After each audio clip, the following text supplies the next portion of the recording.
বাংলাদেশের বন্যা পরিস্থিতিতে এখন পর্যন্ত দেশের ৮টি জেলায় ৪.৫ লাখ পরিবার পানিবন্দী হয়েছে।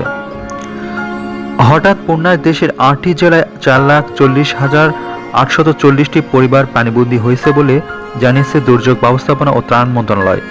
বৃহস্পতিবার দুপুরে এক তথ্য বিবরণীতে মন্ত্রণালয় জানিয়েছে, এই বন্যায় ৮টি জেলায় প্রায় ২৯ লাখ মানুষ ক্ষতিগ্রস্ত হয়েছে।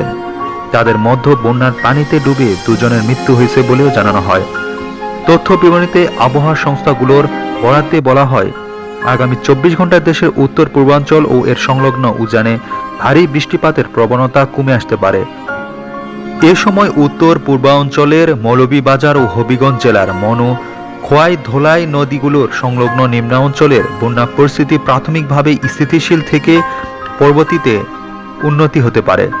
বন্যা আক্রান্ত জেলাগুলোতে ত্রাণ বিতরণ কার্যক্রম চলমান রয়েছে বলে উল্লেখ করেন দুর্যোগ ব্যবস্থাপনা ও ত্রাণ মন্ত্রণালয়। এখন পর্যন্ত বন্যা আক্রান্ত জেলার সংখ্যা 8টি। সেগুলো হলো ফেনী, কুমিল্লা, চট্টগ্রাম, খাগড়াছড়ি, নোয়াখালী, মৌলভীবাজার, হবিগঞ্জ ও ব্রাহ্মণবাড়িয়া। এসব জেলার 50টি উপজেলা প্লাবিত হয়েছে। ক্ষতিগ্রস্ত হয়েছে 357টি ইউনিয়ন।